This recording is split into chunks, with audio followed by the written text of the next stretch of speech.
prosseguindo na restauração que Josias implementou no culto. Estamos fazendo a leitura de 2 Reis 23, agora o versículo 8. E a todos os sacerdotes trouxe das cidades de Judá e profanou os altos em que os sacerdotes incensavam, desde Geba até Berseba, e derribou os altos das portas que estavam à entrada da porta de Josué, o chefe da cidade, e que estavam à mão esquerda daquele que entrava pela porta da cidade. Então, nesse versículo 8, nós estamos vendo que os sacerdotes, eles queimavam incenso, né, a todos os altos que eram levantados para os deuses pagãos. Isso na terra de Canaã, nos termos de Israel. Versículo 9. Mas os sacerdotes dos altos não sacrificavam sobre o altar de Yahvé em Jerusalém, porém comiam pães asmos no meio de seus irmãos. Ou seja, esse versículo 9, então, já tinha uma divisão.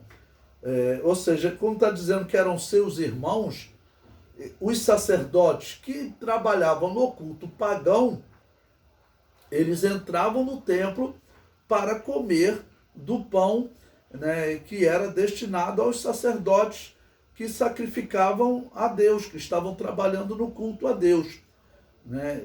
Ou seja, o culto a Deus, ele era feito por alguns sacerdotes que esses podiam participar, né, vamos dizer, de todas as coisas, e tinha alguns sacerdotes que, pelo visto, eram também descendentes de Arão, não está falando de sacerdotes de Baal, né, eram sacerdotes descendentes de Arão, mas que a eles já eram destinados, olha, vocês vão trabalhar no altar para o Deus pagão tal.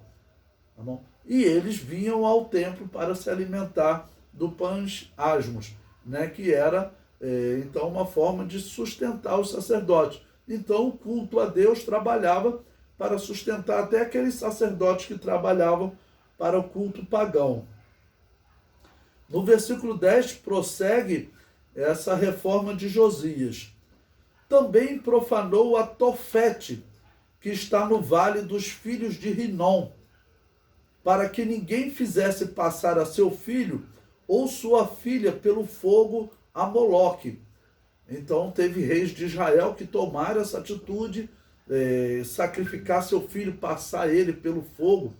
E diz a história que eles faziam isso porque, vamos dizer, a pessoa crescia com o seu corpo todo queimado, uma cicatriz imensa, né, no seu corpo, e quando os homens, vamos dizer, se reuniam para a guerra, ele diz a história que ele apresentava aquele sinal e ele dizia, olha, eu fui consagrado a Moloque, e mostrava aquele grande sinal, eu fui queimado no fogo dedicado a Moloque. Diz que aquilo causava um temor nas pessoas. Então você veja que absurdo. O que deveria de fato causar temor nas pessoas era, vamos dizer, a consagração a Deus, o homem que se dedicava a Deus e que conhecia, né, o plano de Deus e obedecia à lei de Deus. Mas, segundo a história, o que causava temor nas pessoas era, às vezes, aquele homem que ele apresentava um sinal imenso que o seu pai o passou pelo fogo para poder consagrar a Moloque. E, graças a Deus, Josias está desfazendo todo esse ritual. Versículo 11.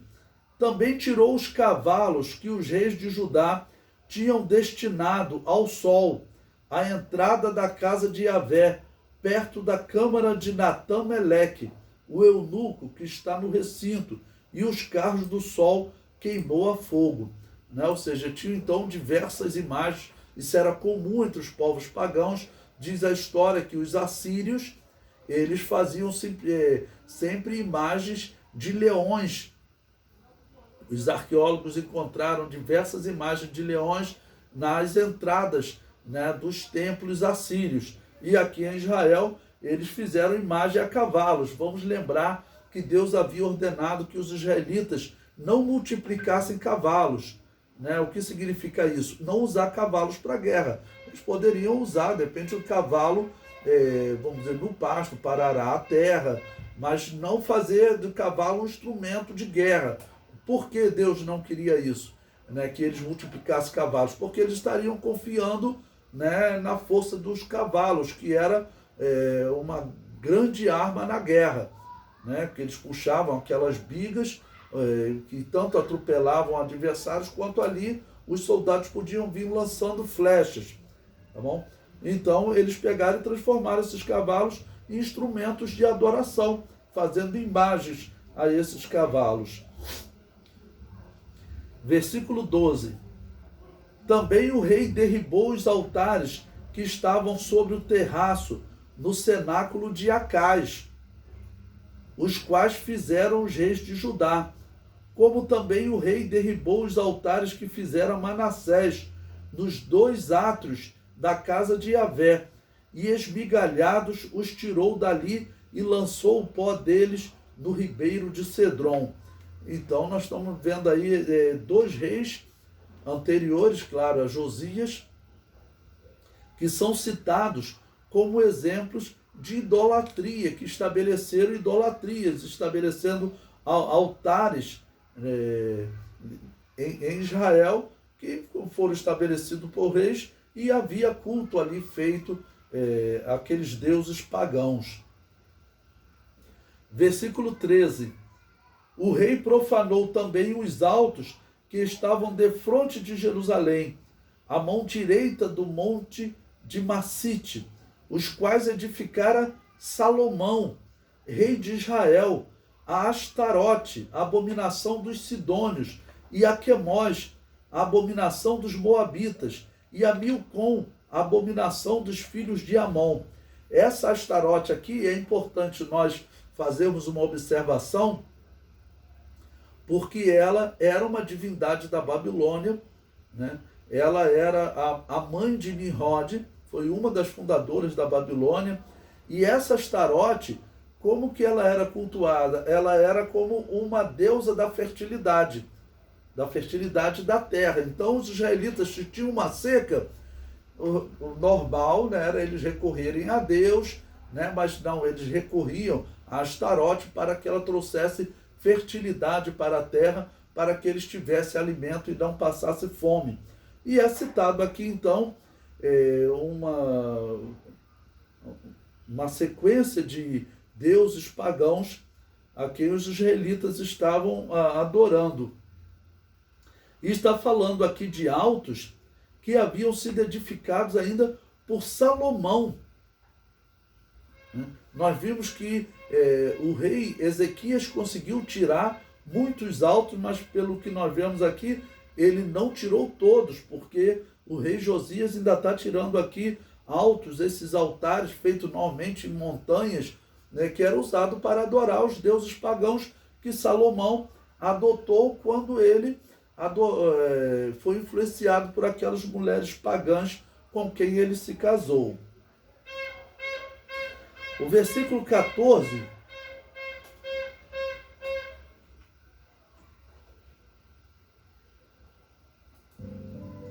O versículo 14 diz: semelhantemente quebrou as estátuas e cortou os bosques e encheu o seu lugar com os ossos de homens.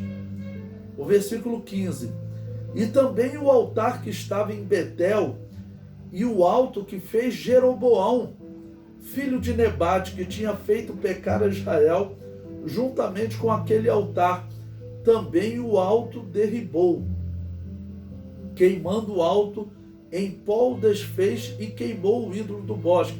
Quem era esse Jeroboão? Era chamado de Jeroboão I, foi o homem que convenceu 10 tribos a se desligarem de Roboão, filho de Salomão, causou uma divisão do reino, e diz a história que ele estabeleceu esse altar em Betel. Então Josias foi lá, profanou e derribou esse altar. E veja ainda mais interessante o que vai dizer o versículo 16.